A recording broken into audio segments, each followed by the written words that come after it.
பாமக தலைவர் அன்புமணியும் சௌமியா அன்புமணியும் மக்களை ஏமாற்றி கொண்டிருப்பதாக திமுக எம்பி ஆர் மணி விமர்சித்துள்ளார்.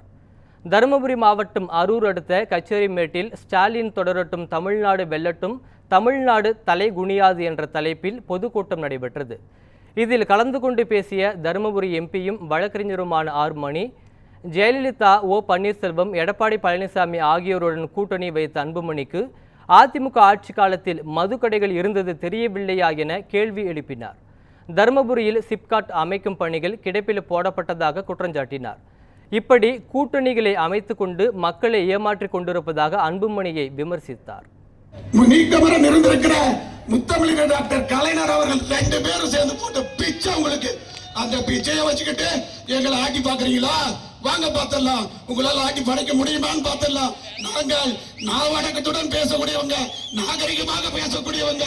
நீங்க தான் அந்த சிப்காட் வரக்கூடாதுன்னு தடுத்து நிறுத்தினீங்க. ஆமாவா இல்லையா? இன்னைக்கு என்ன டிராமா போடுறீங்க?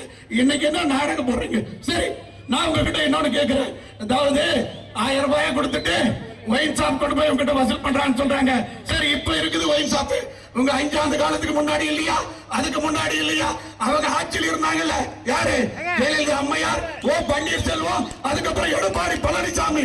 இப்ப இவங்க எல்லாரும் ஒன்னா சேர்ந்து இவங்க இப்ப கூட்டணி அமைச்சிருக்கிறாங்க. அந்த கூட்டணியில நீ இடம் பெற்றிருக்கிற. இன்னைக்கு உனக்கு தெரியலையா தமிழ்நாட்டுல ஒயின் ஷாப் இருக்கிறது? தாய்மார்களே, எல்லாரும் நல்லா சிந்திச்சு பாருங்க. ஏமாத்துறாங்க ஏமாத்துறாங்க ஏமாத்துறாங்க.